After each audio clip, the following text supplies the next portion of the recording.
快准备！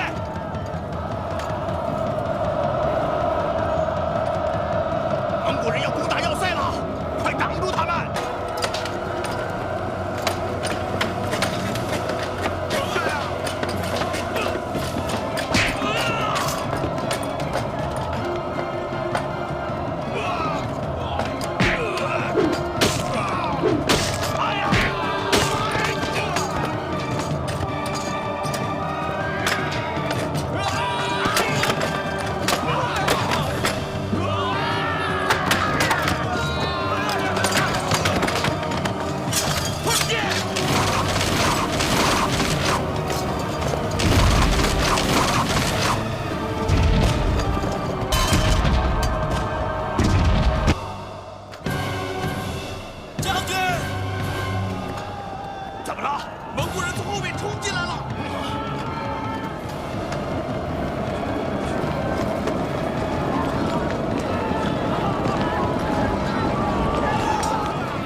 活捉他！整了面，你从另一边上去，不要让他溜了。快走，走！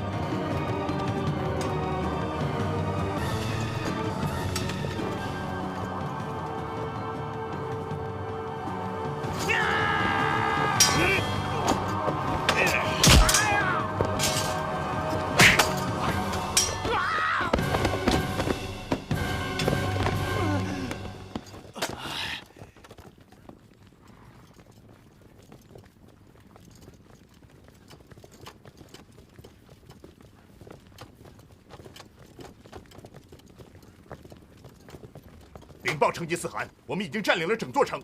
那个罪魁祸首在哪儿？已经抓到了。好，办得好！告诉朱赤和察合台，把那个该死的贪财鬼给我押来，我要亲自处置他。是。务必来。伤亡了多少人？5000人。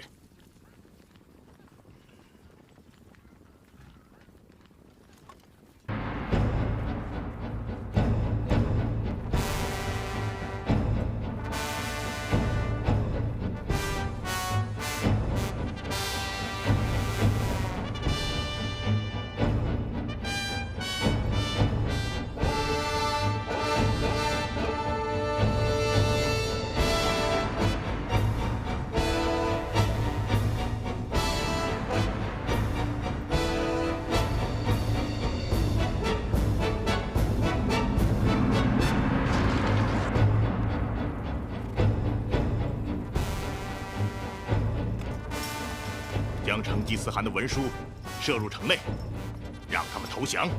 成吉思汗会保护他们的。是，就。城堡高大，听说守城的那位统帅是屡立战功的名将，估计会有一场恶战。大汗命令我们2个月后与大军会师于他们的新都城下。这块骨头再不好啃，也要把它拿下来。 尊敬的将军，将军，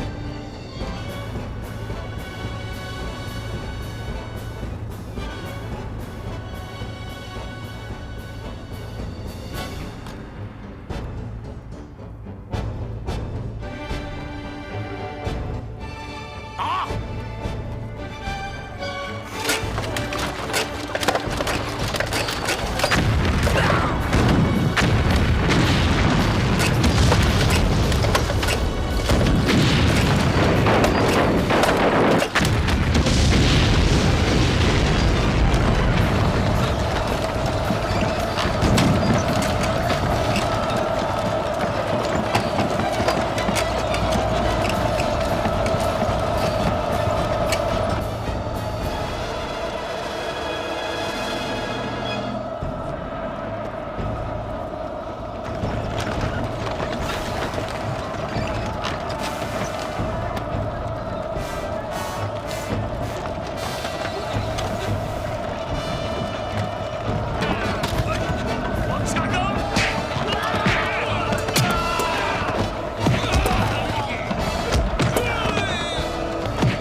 又有一座城丢掉了。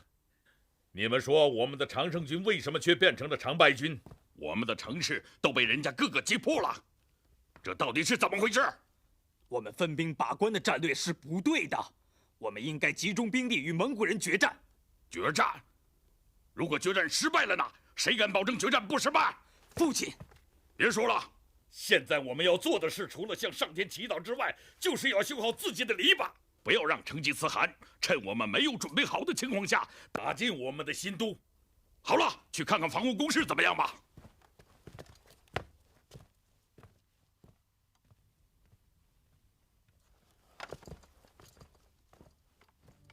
国王陛下，起来吧。国王陛下，论幅员，这座新都是诸郡中最大的；论土地，它又是诸郡中最肥沃的，它是人间最美的天堂。有一首古诗说：若说人间有座乐园，那乐园便是我们的新都。若是把它与天堂相比，苦和甜能够彼此一般。可惜呀，这座乐园将变成战场了。但愿这人间的天堂不要化为地狱，我就能坦然地去见我的先人们了。不会的，国王陛下，城里兵多粮足，一定会战胜蒙古人的。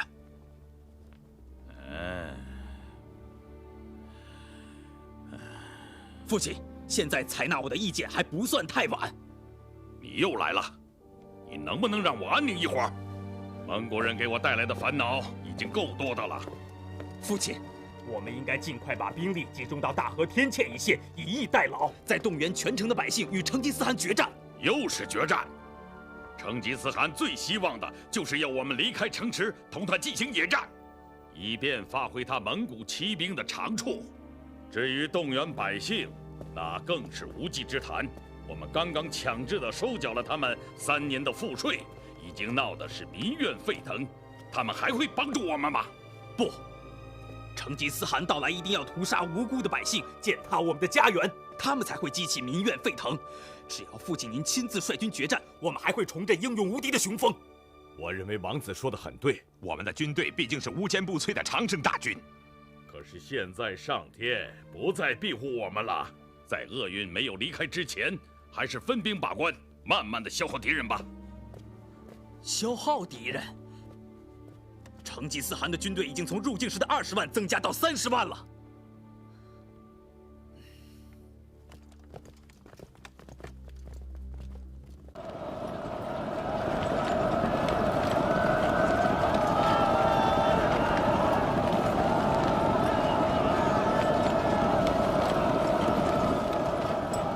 挑起战争的罪魁祸首已经完了，现在该轮到杀我使者，截击我讨伐西辽军队的那个国王了。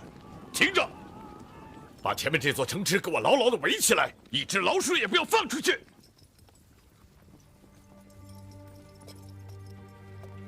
我们总算是撤退的及时，否则我们被成吉思汗包围在城里就完了，我的灵魂就会像清风一样，直接从那里飘入了天堂。是啊，可我的灵魂没有和留在城中的几10万居民一起升入天堂，也许今后走到哪里也不会得到安宁了。听我说，将军，你不要难过嘛。等我们突围出来以后，我领你们寻找一个更有利的地形与战机，总有一天我们还会回来的。走。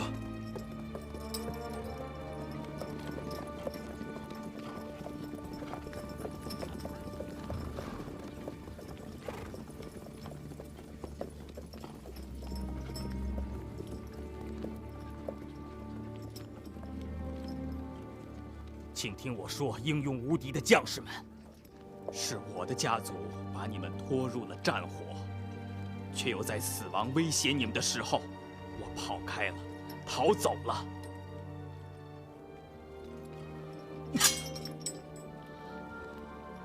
我辱没了这战舰，辱没了我们光荣的军神，辱没了我们勇敢伟大的祖先和美丽富庶的国都。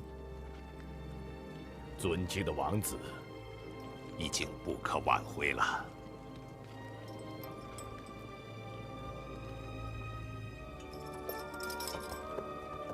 一个国王就这样在庆幸免于同他子臣一起赴难的心情下，抛弃了他的人民。而抛弃人民的君主，有哪一个不被历史所抛弃呢？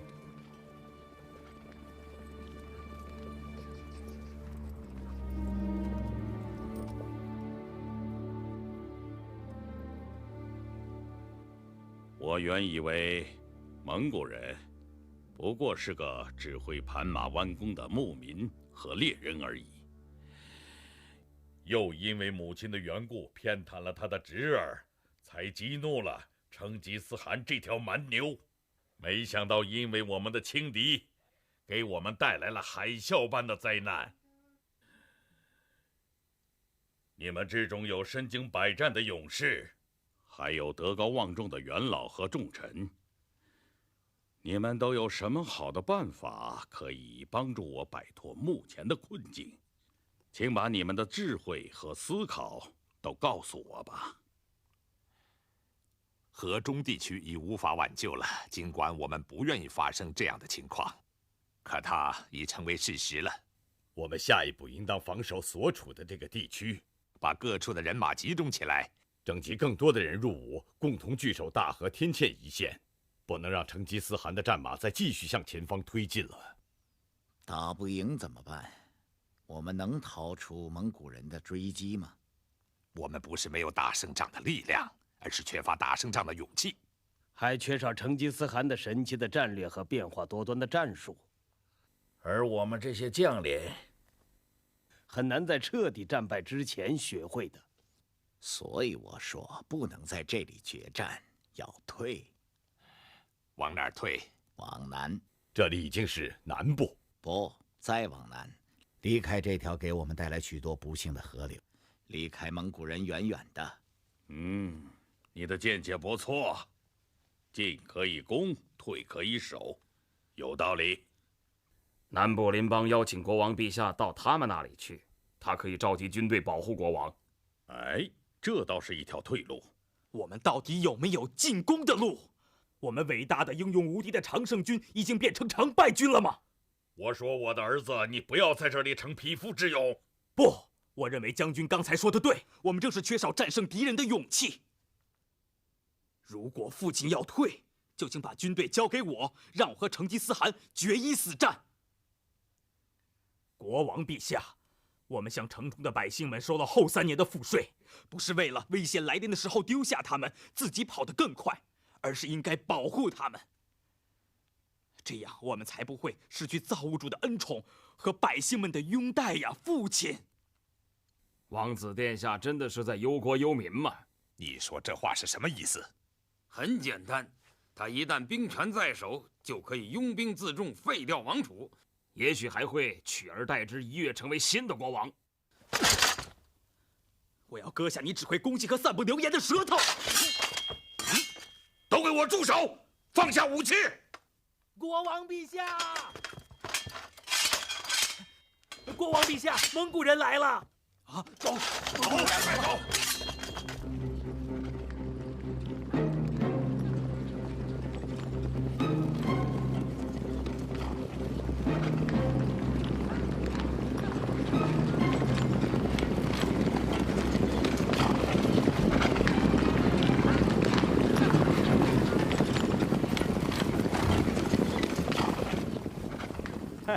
这个国王看起来还挺好客的，做好了饭他就走了。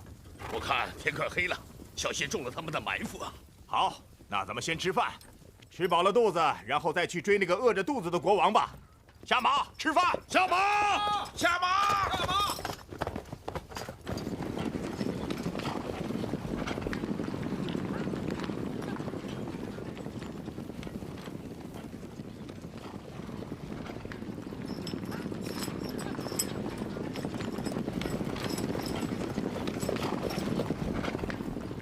国相，你说我们现在去哪儿？国王陛下，趁着黑夜的掩护，我们向南撤，撤得越远越好啊！只好如此了。但愿明天太阳升起的时候，我能听到一个好消息。走，走！由于国王可耻的逃遁，成吉思汗只用8天的时间就攻克了他们的新都。都给我滚出去！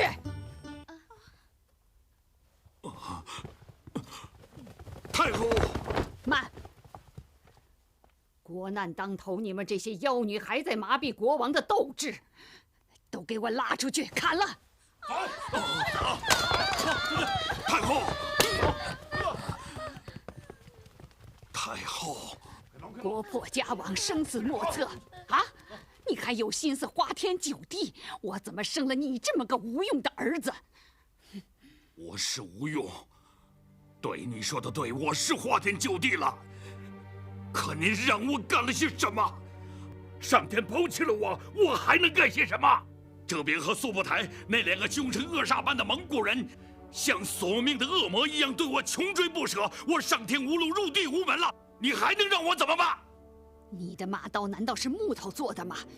你为什么不去抵抗？抵抗，我抵抗过，可我的军队遇到蒙古人便一触即溃。上天啊！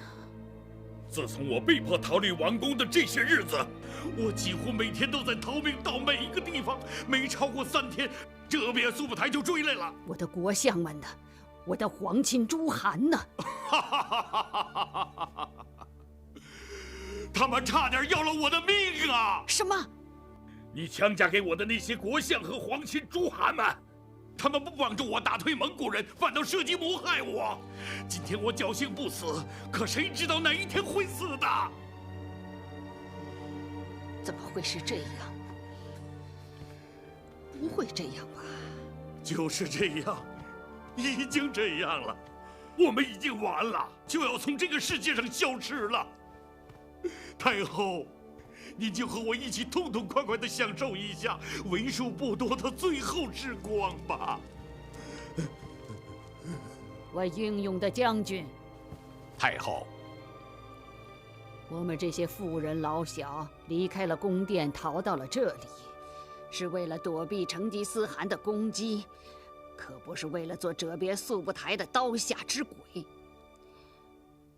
国王陛下已有了安排。我不管，我不要听这个无能的儿子有什么安排，我现在要你的主意。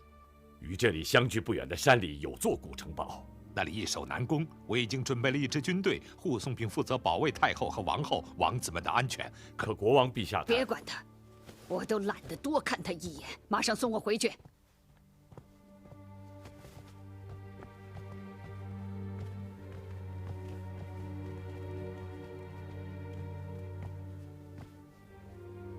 你都听到了吧？他骂我无能，我是无能，我是没有什么用了。可我还记得，这次给我们大家带来毁灭性战争的，正是他的娘家侄子，那个该死的罪魁祸首贪财鬼。依我的意思，把这个图财害命窃贼和他抢劫的东西送给成吉思汗，就不会有这场战争了。他听吧。他收了他侄子的一箱珠宝，就把窃贼说成是英雄，把商人说成是间谍。现在蒙古人打来了，国家行将灭亡了。可是他依靠的那些皇亲诸汗，见了蒙古人只会夹着尾巴逃走，一个个的城池都落入了成吉思汗之手。在这无力回天的时候，让我怎么办？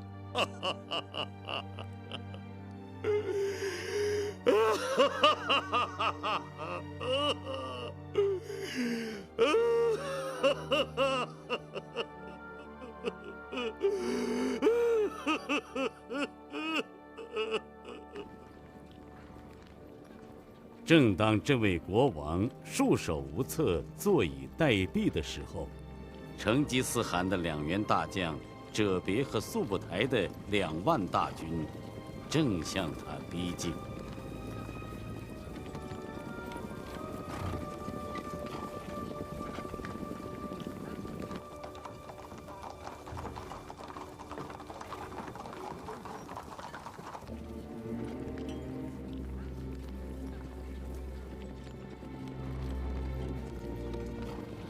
如果说城里的百姓加固了城墙，决胜了堑壕之后，却发现我们已经逃跑了，他们会怎样表达他们的愤慨和失望？逃吧，我们伟大的国王！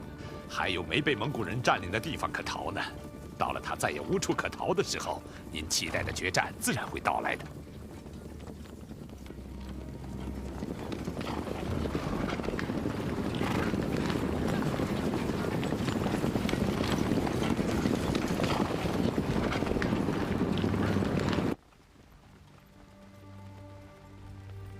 已经无心恋战的国王，同蒙古军一经遭遇，便溃不成军，狼狈地逃到了海边一个非常荒凉的岛屿上。上天保佑我，不要抛弃我。国王的病好些了吗？他得的好像是泪膜炎，腹水越积越多，高烧不退。有没有药？恐怕……那就不必告诉他了，让他安安静静的走进天国的花园吧。又有什么坏消息吗？成吉思汗派他的3个儿子正向我们旧都的那个地方进兵。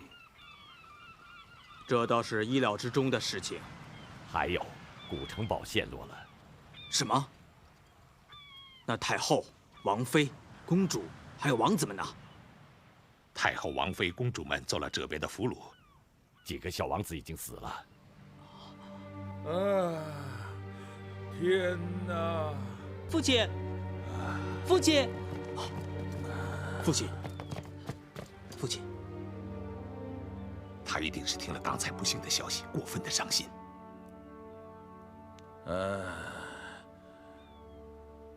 我就要死了。父亲，您不要伤心。先死的亲人在天堂的花园里等着我呢。对后死的亲人，我在天堂的花园里，在那里等着他们。我们一家就要团聚了。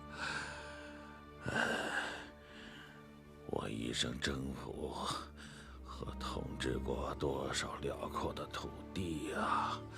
可惜，却没有1寸土地可以安放我的坟墓。我只好葬在这个小小的荒岛上了。也好，每天都有海涛声给我奏哀乐，每天都有海。父亲，我的孩子，我告诉你，立你的弟弟为王储，是太后的意思。我一定尽力辅佐弟弟。亲爱的孩子，不是父亲不疼爱你，可除了你哥哥，没有人可以光复我的基业，所以我要立你哥哥为国王。您放心吧，我一点也不怨恨您，一点也不怨恨哥哥。好了，你们有了新的国王。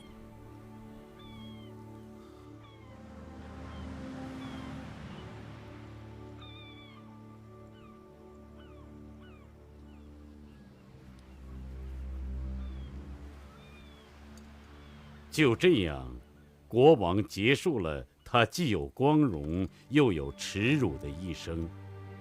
没有国王的仪仗，没有哀乐，甚至没有哭声，因为他们怕惊动了追击他们的蒙古人。最悲惨的，连国王自己也不会想到，他连个葬礼都没有，只有黄沙盖脸。不过，他总算不再终日担心蒙古马的追击了。他静静地躺在了后来竟被海水吞没了的这个小岛之上。他的后代们，无论是赞美和诅咒，都找不到他埋葬过的地方。走吧，我们要在成吉思汗的3个儿子还没有到达我们的旧都之前赶到那里。驻守那里的10万兵马和100万民众，使我们战胜蒙古人，光复我们社稷的希望。哥哥，哥哥，什么事啊？禀告国王，你的弟弟刚才报告说，国舅和皇亲诸汗们正在调集人马要来杀你。啊！弟弟，这是真的吗？他们说傅寒立你为国王不合法，所以要杀了你，立我为国王。可是父亲说过，除了你，没有人能光复救国。好弟弟，我的好弟弟。国王，城里兵马全是国舅的人，他们要在鸡鸣时动手，我们只有马上动身离开这里了。走。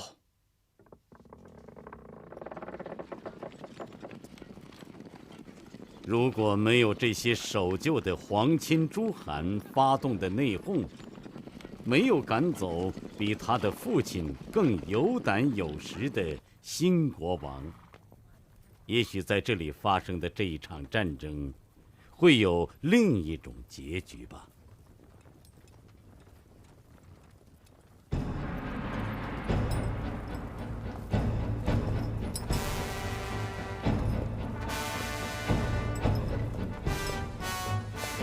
成吉思汗在进军受阻的同时，已经聚集起10几万人马。渴望雪耻的国王终于举起了复仇的战舰。他的对手是世吉忽图忽率领的3万兵马。哎呀，他们怎么那么多人呀？哼，即使他们人再多，我们也是多数。打吧！哪怕是少数，为死难者复仇，这一仗也要打。何况你看，他们已经进入了脸盆一样的地势里，根本无法展开队伍。他们的新国王，咱们试一试大汗的掏心战法，抓住新国王，我们就完全胜利了。我们活捉他！冲啊！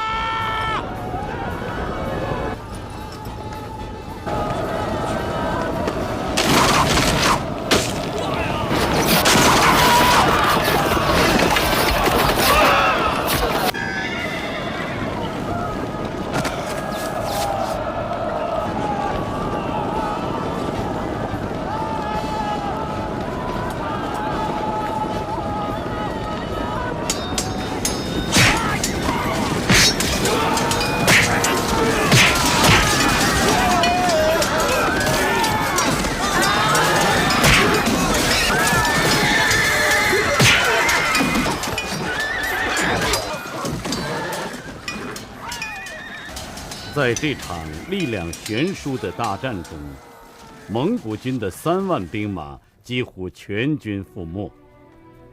世吉忽图忽只带领100余名将士逃出了重围。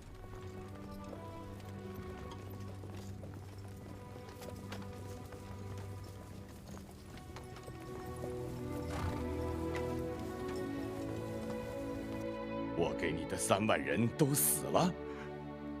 大汗，你杀了我吧！是我指挥的无能，才让敌人把我打败。我有父母亲可额伦的养育之恩，你杀了我吧！不，世吉忽图忽，你是母亲的养子，没有母亲的话，我是不能杀了你的。母亲。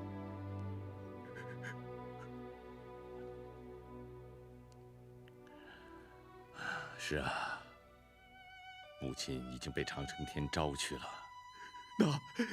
那就让我去陪伴他老人家吧。那里已经有博尔忽和赤温侍奉他老人家了。我能做的是，把他喜欢的亲人一个一个完整无缺的带回去，带到他的灵前。大汗。好了，你们带我到战场去，我要去祭一祭那3万亡灵。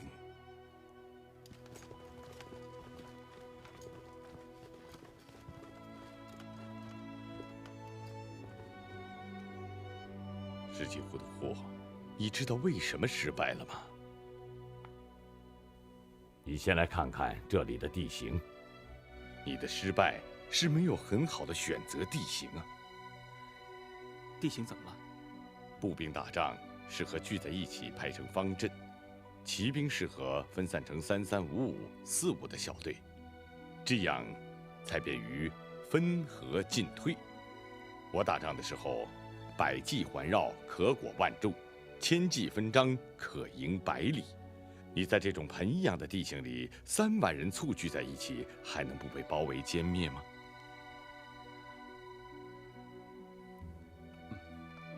看来，大汗的本事，我一辈子也学不到手了。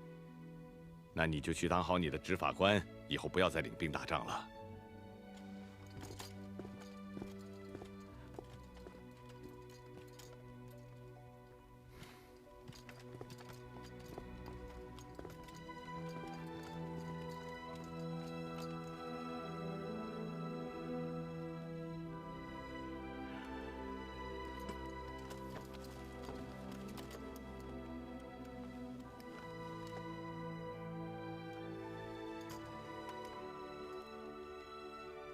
同我一起放过墓的弟兄们，同我一起打过蔑尔乞人、塔塔尔人、扎达兰人、克列布人、乃蛮人的弟兄们，同我经历过千百次征战的兄弟们，你们壮烈的倒下了，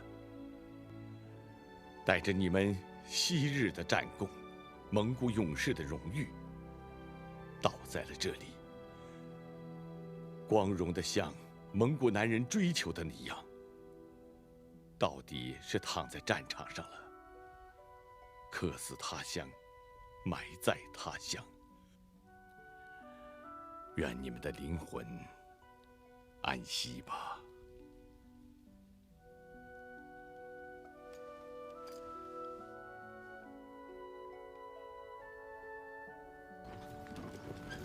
窝阔台王爷，多带钱货，这些尸体拉到哪儿去啊？前面有个沙窝子，准备埋在那儿。怎么掩埋的这么草率？为什么不挖个坑？回三王爷的话，这几天攻城的人死的太多了，如果挖了坑再埋，尸体怕臭了。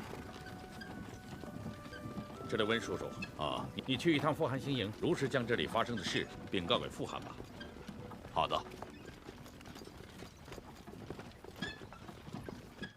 我的3个儿子真能干，7个月打不下一座孤城。他们是马奶酒喝不够，还是手扒羊肉吃不够？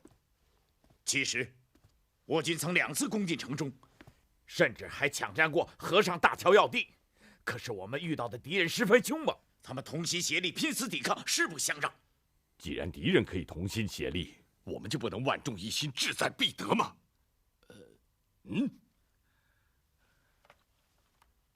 大汗，赤勒温将军可能有难言之隐吧？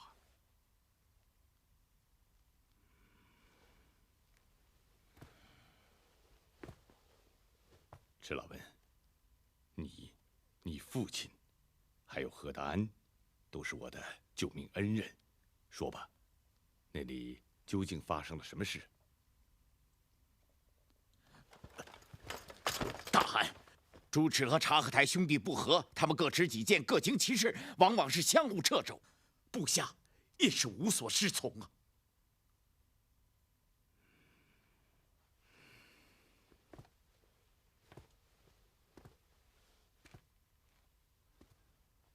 还是为了继承汗位的事吗？这我不知道。大汗，这件事臣倒是偶有所闻。大汗已经把旧都地域封为朱赤王爷的汗国，所以他主张广施仁义，希望敌人起降，为他自己保留一个完整的都城。而察合台王爷的汗国并不在那里，所以目的在于破城劫掠财物，对于这座城市的毁与存完全不顾，所以投降就接受，不投降就消灭，这有什么可争议的？世纪胡德胡在，你随赤勒温一同到旧都那里，宣布撤掉朱赤的统帅职务，由窝阔台担任统帅，限期1个月之内，必须给我拿下旧都。是。富汗，穆哈图汗在交战中阵亡了。你说谁？察合台尔哥的儿子和继承人穆哈图汗。他在哪儿？尸体已经拉回来了。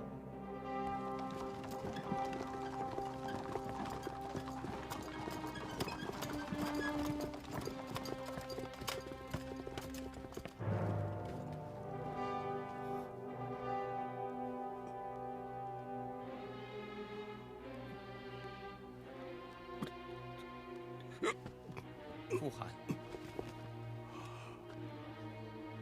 把他送到我那里去，不要让风吹着他，不要让阳光晒着他。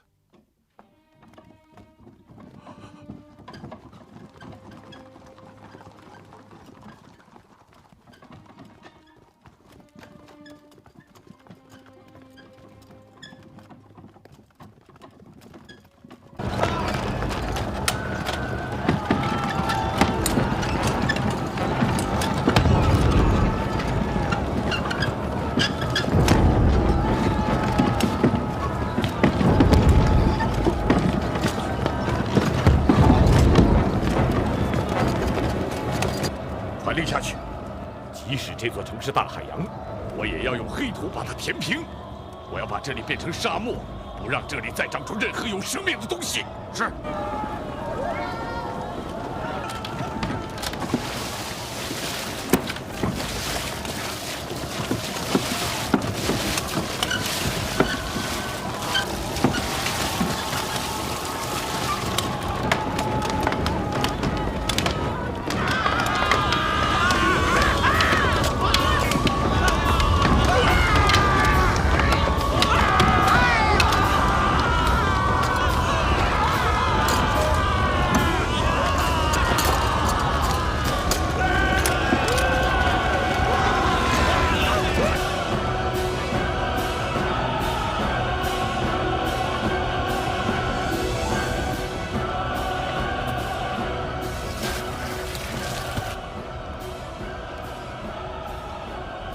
攻夺，弩机换火箭，对着油锅射。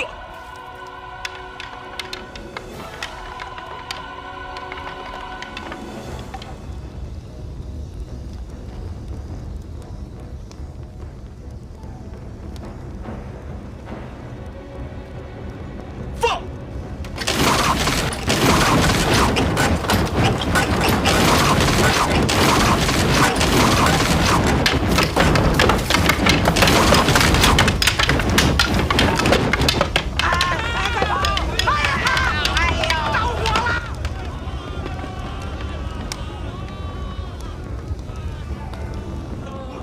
烧城门！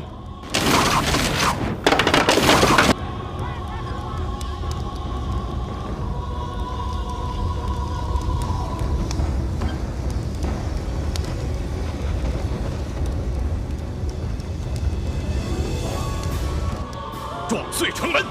撞碎城门！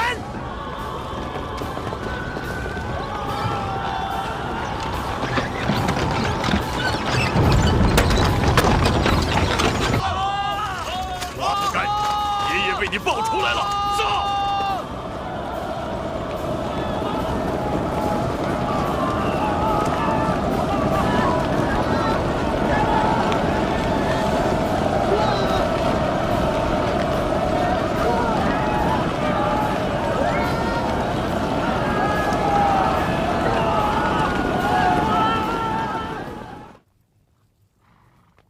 主持，这一别，不知何年何月再见了。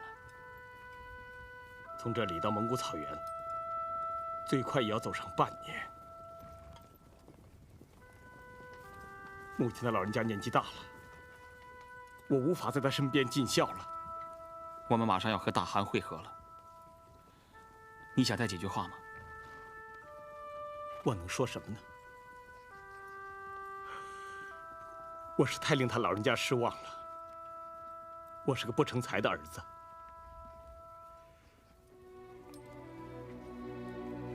这回也好，我离他老人家远一点，省得惹他老人家心烦。你们走吧。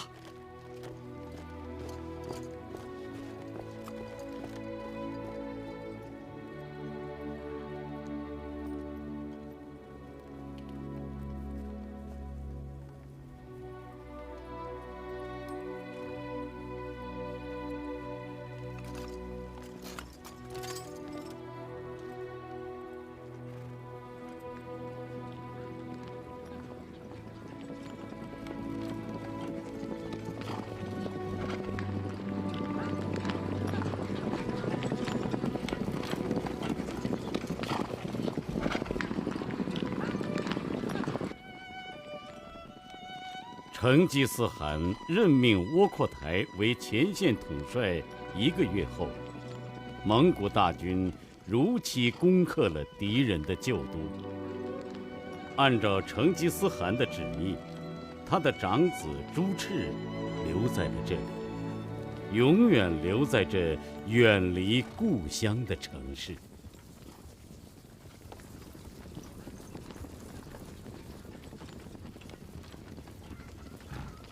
傅汗，傅汗，敌人已经越过了大河，逃离了这里，准备甩掉我们。你马上率领前锋部队以最快的速度追上去，咬住他们。是。怎么？为什么还不赶快走？二哥他们已经从前方胜利的回来了，就在帐外等候。快让他们来见我。那木阿图干的事呢？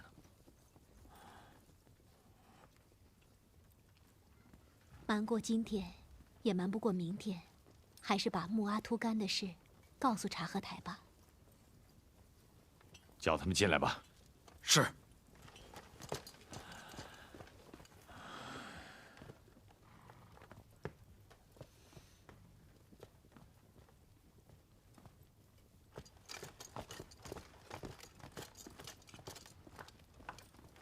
父汗，儿臣凯旋回来了。什么？你们凯旋归来了？你们兄弟之间就像公羊一样的角斗，7个月拿不下一座孤城，死伤了多少蒙古勇士？哪个没有父母妻儿？我回去以后怎么向他们交代？儿臣有罪。还有，按大扎萨令上的规定，攻下城镇凡所获财物，百姓一律充公，统一分配。给参战者和不参战的诺言将领，你们却私分城郭，百姓既没有分给其他将士，也没有贡献韩廷。你们忘记了阿拉坦和呼查尔的教训了。儿臣有罪。窝阔台，你这个样子，我把韩国交给你，怎么放得下心？察合台，你将来要远离三河源头，在自己领地做国王了，你究竟配不配？父汗，是不是你们看我老了？自己的翅膀硬了，我的话你们就可以不听了。尤其是察合台，像一匹没有带过龙头的野马，不听调教。儿臣不敢，儿臣就是长到80岁，也不敢不听父汗的教诲。真的吗？真的。那好，我告诉你一个坏消息，你可不许哭。嗯。是，不哭。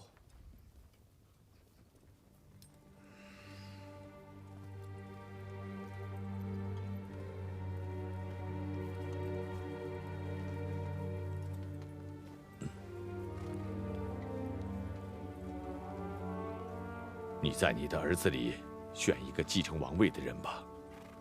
你的长子木阿图干，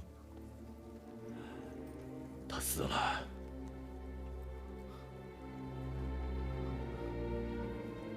我的儿子，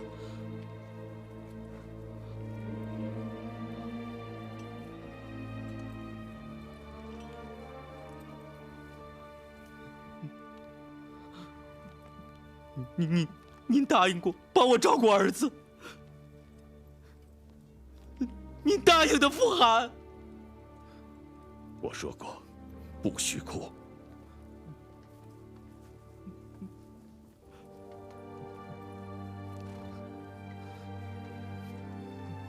马上准备随我出征，为我孙子报仇。去吧。是，父汗。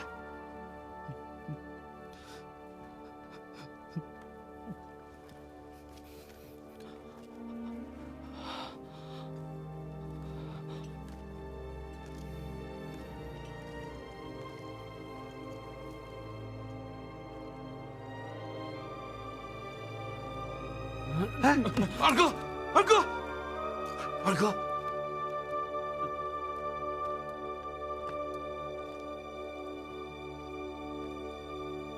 木阿图干，木阿图干！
去，叫他们不要唱这种动摇军心的歌。士兵们离家已经3年多了，有点思乡之情也不足为怪。想家就跳跳舞、摔摔跤嘛，还不快去！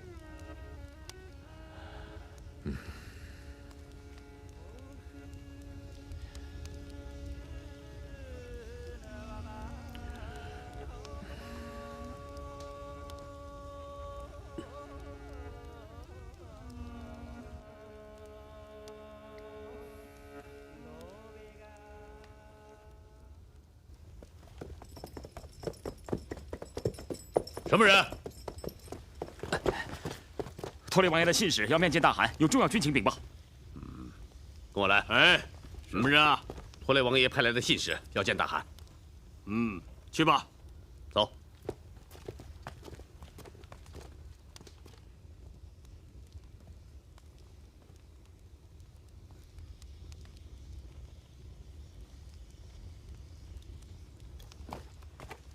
大汗，托雷王爷已经查明，我们的敌人已经把全部物资装到船上，准备明天全军顺河逃离这里。传我的命令，熄灭火把，连夜出发，就是把战马跑死，也要把他们堵住。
决一死战吧！英勇无敌的士兵们，让他们领略一下我们手中的马刀吧！冲啊！父汗有令，不许放箭！国国国王，冲啊！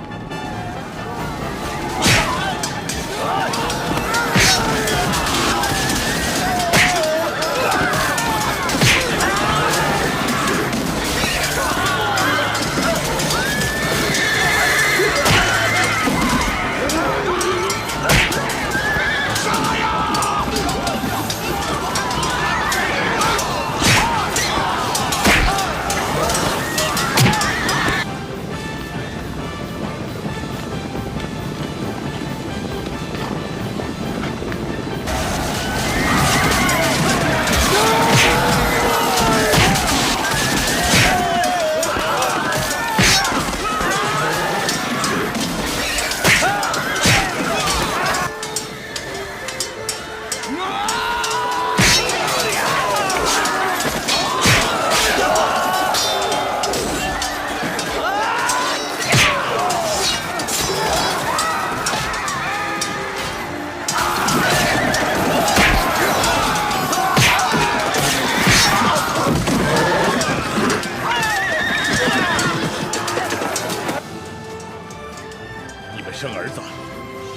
他成为这样的英雄。他今天死里逃生，将来一定能成就许多事业，也要惹出许多乱子来。陛下，快走！快！射死他！慢！我要杀一个受了重伤的英雄。谁有能力在战场上抓住他，谁就是真正的男子汉。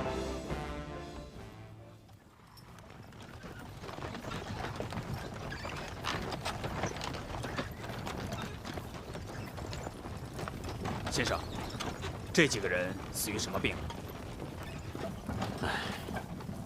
请察克代王爷进一步说话。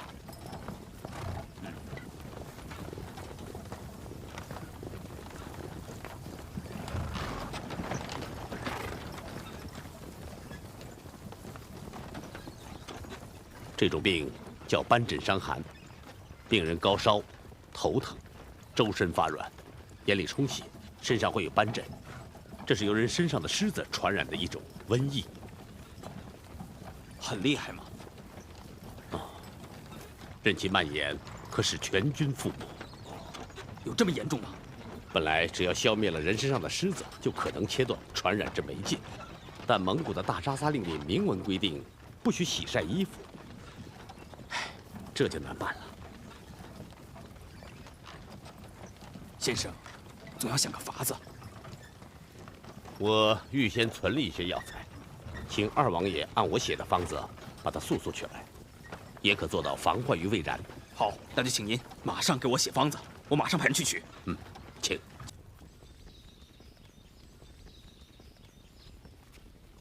真人，成吉思汗仗义之师，理应吊民伐罪才是。可是战端一开，仇恨愈深，铁骑过后，玉石俱焚呐。只是苦了背井离乡的蒙古士兵和这一方无辜的百姓。这正是耶律楚材极力举荐真人西行的原因之所在。那就烦请阿海公带我去前线，向鸡犬大汗回师如何？阿海冤枉。到了这个时候，他还想继续远征，我真怕他的身体受不了这种奔波劳碌。这有什么办法？他日夜思念的长春真人已经赶到这里了，他都不肯班师啊。得想个办法。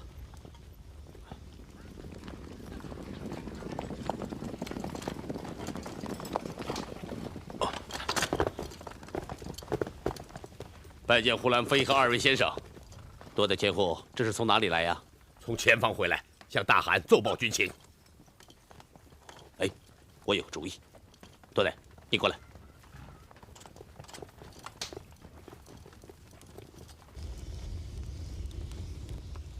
我们没有找到他的下落。大汗，那地方热得像烧牛粪的炉灶，士兵们热死了10几个，所以多布黑申诺言派我回来请示大汗。有件怪事儿，不知道该说不该说。什么事？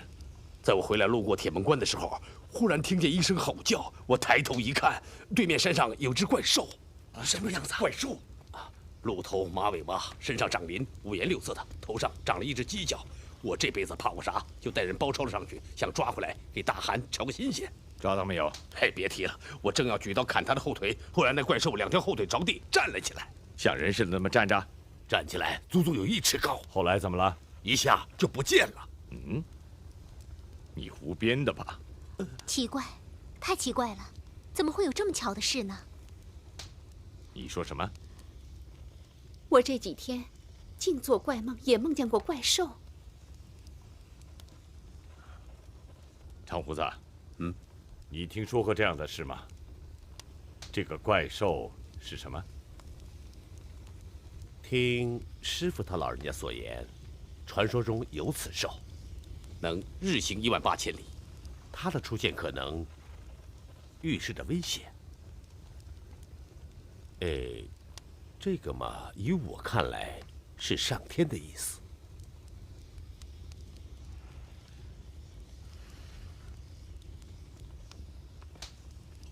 帝王乃天之骄子，为了使其福寿绵长，苍天按蒙古人的说法，即长生天，常以异象示警。尤其大汗是手握凝血而生，自然与长生天息息相通。怪兽的出现是上天派他来告诫大汗的。那长生天要告诫什么？让大汗尽早班师。最近不少将士得了斑疹伤寒，是不是也是长生天的告诫呢？极有可能。那依你之见呢？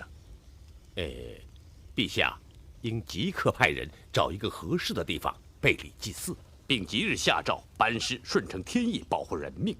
陛下方可享无疆之福啊！这话有什么凭证？韩兄，你不必相信。狄首领现在还没有捉到，突然班师不是养肥老虎，留着以后再伤人吗？父汗，我的长子木阿图干不能白死，请您给我一支队伍，让我去追捕杀子仇人，为木阿图干报仇。你懂什么？难道你忘了，去年长胡子说10月15日将有月食，应验了没有？前年在天山6月下雪，长胡子说是克敌之象，应验了没有？大汗，谁也不要再说了。耶律楚材先生，请你替我去铁门关祭祀异兽，回来后马上见我。是。你们都退下吧。是。公元1224年夏天，远征4年的成吉思汗终于回到了草原。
那呀，阿将军，在。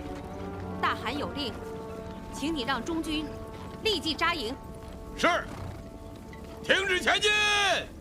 停止前进！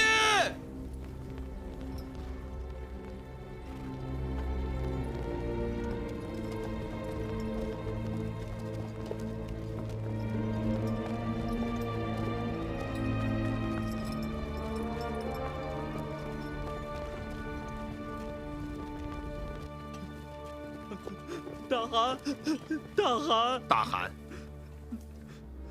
他给谁带孝？大汗，他是木华黎国王的儿子。木华黎国王病故了。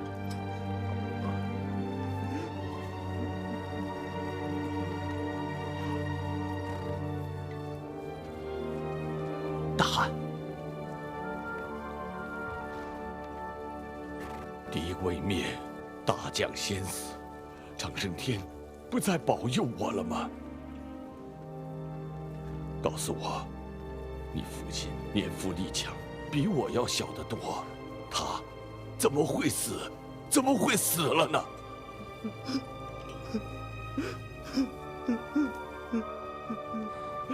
大汗，几年来，木华黎国王与汉军诸万户偏师经营中原，河北之州郡方能皆为我所有。今年初围攻金朝重镇凤翔，眼看即将破城了，可西夏援军突然私自撤退，致使功败垂成。木华黎国王忧愤成疾，不久便一命归天了。又是西夏被蒙，岂止如此！西夏见木华黎国王病故，大汗主力远征，一同经订立盟约，还暗中联络草原诸部，要与大汗抗衡。西夏王，你会受到惩罚的。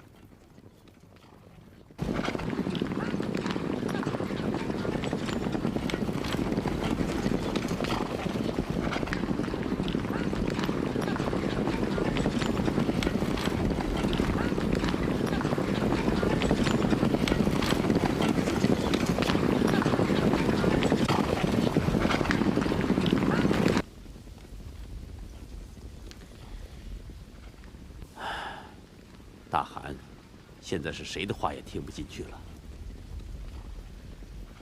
让他去吧，这样对他会好一些。这么多天，他一直这么沉闷。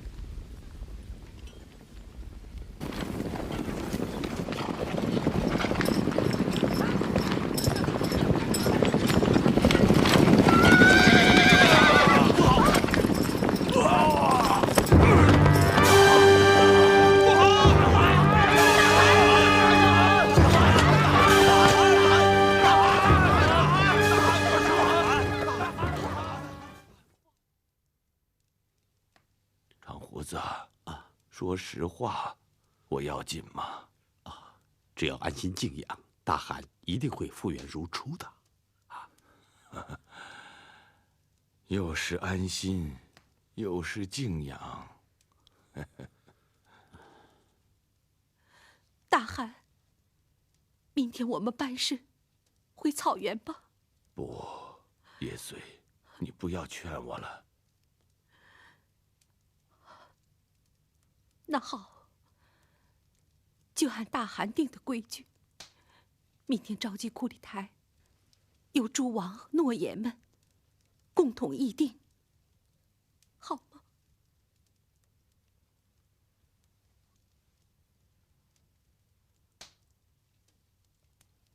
参见大汗。都坐下吧。大汗昨天围猎摔伤，夜里高烧不退，我军禁止去留，请大家共同商议吧。韩兄，我主张先退兵。西夏百姓住在有城有房屋的地方，他们不能把背负不动的营地像牧场一样移走。等韩兄身体康复之后，再来收拾他们嘛。我赞同二叔父的主张，傅汗的身体至关重要。大汗已经63岁了，常年征战，受了不少战争风霜之苦，该过几年安稳日子了。大汗不就是个西夏吗？根本不必劳您亲征。您回草原养伤，我们有套匹马的功夫，就把西夏王给您抓回到草原。大汗，大家都劝你回师呢。不。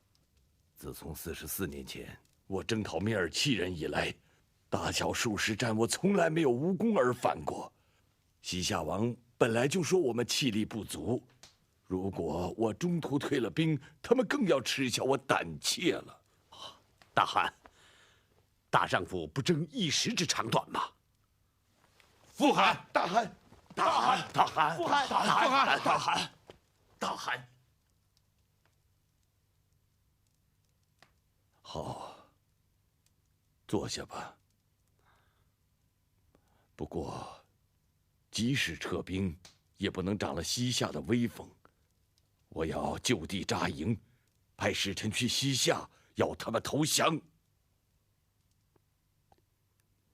西夏王并没有如成吉思汗希望的举手投降，而是对他派去的使臣说：“与心如虎狼的蒙古人无何可言。”于是，历时1年半的战争终于开始了。